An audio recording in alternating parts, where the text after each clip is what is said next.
বসন্ত যখনই আসে তখনই আমাদের রাধাকৃষ্ণের কথা মনে পড়ে, কারণ আমাদের দোল মনে পড়ে। আর রাধাকৃষ্ণের বৃন্দাবনকে ছাড়া তো দোল ভাবাই যায় না, তাই না বলুন?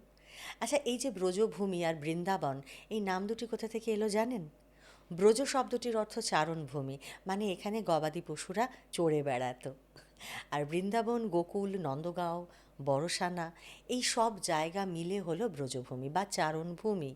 নাম থেকেই স্পষ্ট বোঝা যাচ্ছে যে এখানকার প্রায় সকলেরই জীবিকা ছিল পশুপালন। তবে আধ্যাত্মিক দিক থেকে ব্রজ শব্দের আরেকটি অর্থ আছে। ব্র অর্থাৎ ব্রহ্ম বা চৈতন্য, আর অর্থে জন্ম, অর্থাৎ এখানে যা জন্মায় সবই আসলে সেই পরম চৈতন্যের প্রকাশ।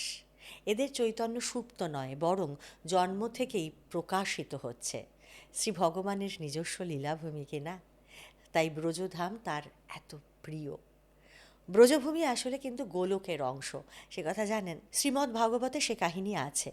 পরমেশ্বর শ্রীহরি তখন শ্রীকৃষ্ণ রূপে পৃথিবীতে আসবেন বলে ঠিক করেছেন, কিন্তু তার সহচরগণ এবং লাদিনীকে না নিয়ে তো তিনি নামবেন না।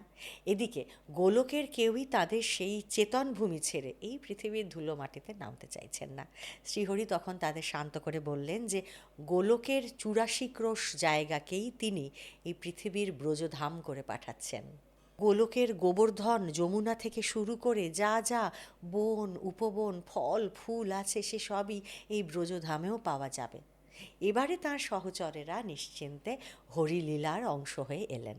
আসলে এই ব্রজভূমি গোলকের অংশ বলেই একে চৈতন্যময় স্থান বলা হয়। এবার তাহলে বৃন্দাবনের কথা বলি। বৃন্দাকে বলুন তো। দেবী তুলসী ব্রধামের লতা গুল্মকে তিনিই পালন করেন। শ্রী রাধিকার প্রধান সখী তিনি। যোগমায়ার আদেশে আবার তিনি শ্রী রাধা এবং শ্রীকৃষ্ণের মিলন ঘটিয়ে চলেন।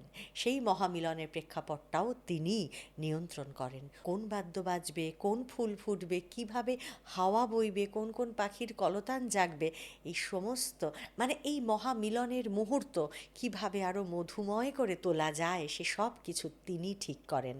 আর তাই বৃন্দাবন তাঁরই নামে, বৃন্দাবন। এরকমই কিছু অত্যাশ্চর্য তথ্য বা ঘটনা জানতে আমাদের সঙ্গে থাকুন আর শুনতে থাকুন শুধুমাত্র প্যাস্টেল স্পিরিচুয়াল। আপনার আমার সকলের ভালো থাকার পাসওয়ার্ড।